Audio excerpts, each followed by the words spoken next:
Bonjour à tous, bienvenue à notre méditation quotidienne. Nous sommes dans le livre de Ruth, un livre de l'Ancien Testament, un livre qui est précédé du livre des Juges.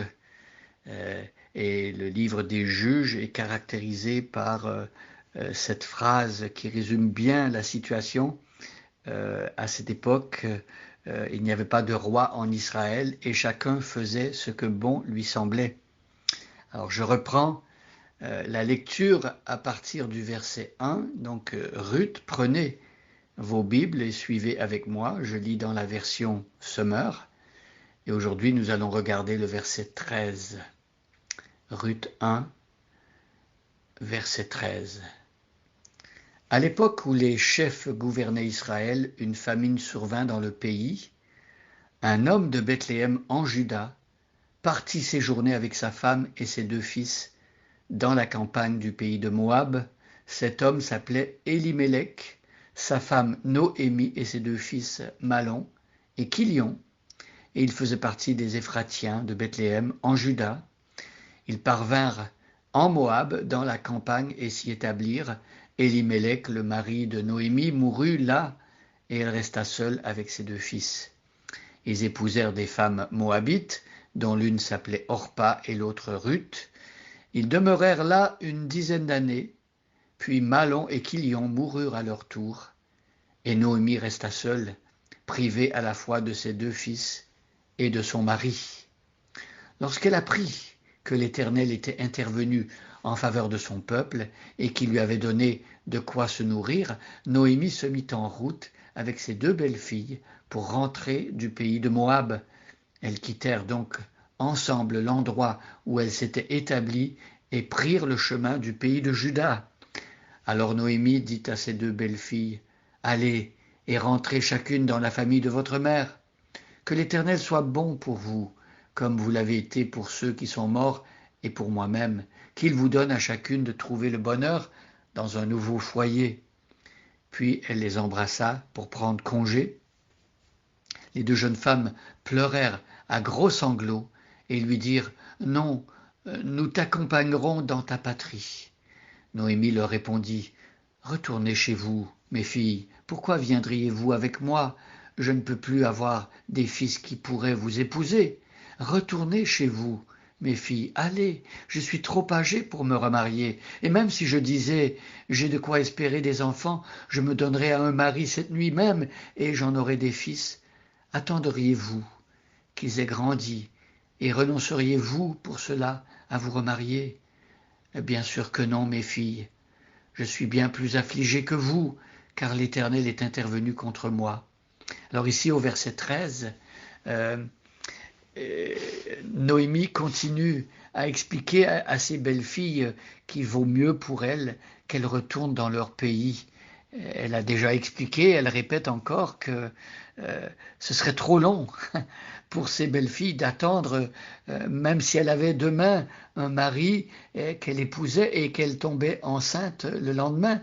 Il faudrait attendre plusieurs années avant que les enfants soient d'âge à épouser les femmes. Et puis, les deux jeunes femmes seraient plus âgées ensuite. Et elle leur dit tout simplement, non, ça ne sera pas possible. Il faut que vous retourniez dans votre pays, que vous trouviez époux dans le pays de Moab, chez vos parents, et que vous refassiez votre vie. Grosso modo, c'est ça qu'elle dit. Attendriez-vous qu'ils aient grandi et renonceriez-vous pour cela à vous remarier? Alors, si les belles filles décidaient de suivre leur belle-mère, c'était d'une certaine manière accepter de ne jamais se remarier, de vivre toute leur vie sans un mari protecteur. Et en Antiquité, dans ces pays, à l'époque, une femme qui n'était pas mariée n'avait pas de protecteur et vivait dans la misère. Et donc, elle est convaincante. Elle leur dit bien sûr que non. Vous n'allez pas être folle à ce point, insensée, au point où vous allez me suivre et renoncer à vous remarier. Bien sûr que non, mes filles. Je suis bien plus affligée que vous. Là, ici, Noémie ouvre son cœur et elle fait connaître à ses belles-filles l'affliction qu'elle vit intérieurement. Et elle se trouve plus misérable encore que ses belles-filles, parce que les belles-filles sont encore jeunes et elles peuvent espérer trouver un mari, elles sont encore peut-être attractives, ou enfin, et elles peuvent encore avoir des enfants. Mais donc ici Noémie dit, moi je suis plus affligée que vous, parce que qui va vouloir d'une femme de mon âge maintenant, veuve, et qui de surcroît revient d'un pays étranger. Euh, et donc ici la façon dont Noémie exprime les choses, elle dit, l'Éternel est intervenu contre moi. Elle voit tout ce qui est arrivé comme une sorte de châtiment de Dieu à son égard. Alors, c'est vrai que parfois, on peut faire des mauvais choix, on peut mal agir, et il y a des malheurs qui arrivent. Et, et on entend souvent cette réflexion, qu'est-ce que j'ai fait au bon Dieu? Les gens pensent que à chaque fois qu'il y a un malheur qui arrive, c'est Dieu qui les punit. Il faut savoir que depuis la chute d'Adam et Ève, notre monde ne tourne plus rond, notre monde est détraqué, et il peut nous arriver des malheurs sans nécessairement que nous ayons fait quelque chose de précisément mauvais pour cela.